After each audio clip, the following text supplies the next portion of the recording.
네, 법원이 어제 대통령 집무실에서 100m 이내에서 열리는 집회와 시위를 허용하는 결정을 했습니다. 집시법에는 대통령 관저 100m 안에서는 할 수 없게 돼 있는데 이 집무실은 관저가 아니다라고 판단을 한 것입니다.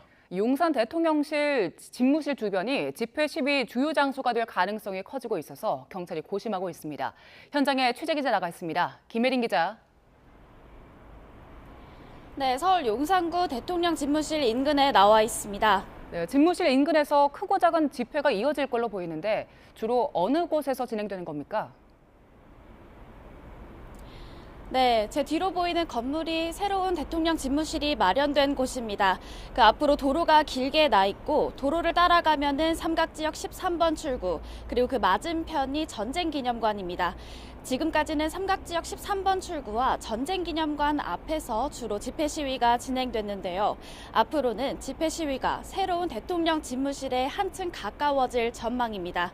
어제 서울행정법원은 용산구 대통령 집무실 100m 구간 내 집회 시위를 허용했습니다. 성소수자 차별반대 단체가 용산경찰서장을 상대로 낸 집회금지 통고 처분, 집행정지 신청을 일부 인용한 겁니다. 앞서 단체는 14일 오후 용산역 광장에서 집회를 벌인 뒤 신용산역 인근 건물, 삼각지역, 녹사평역, 이태원 광장 등지 2.5km 구간을 행진하겠다고 신고했습니다.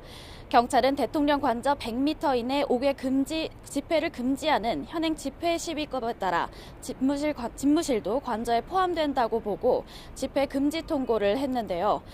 법원은 이러한 경찰의 유권 해석이 잘못됐다고 판단했습니다. 관저는 사전적으로 집이라는 의미고 집무실은 여기에 포함되지 않는다는 겁니다.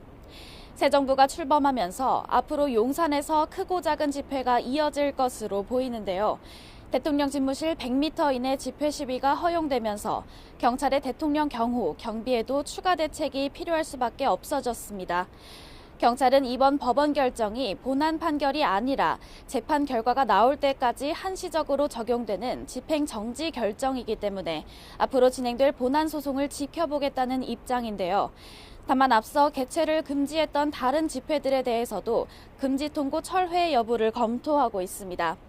더 나아가 앞으로 집회 시위 자유와 경비, 경호가 양립할 수 있는 대책을 마련하는 게 시급할 것으로 보입니다.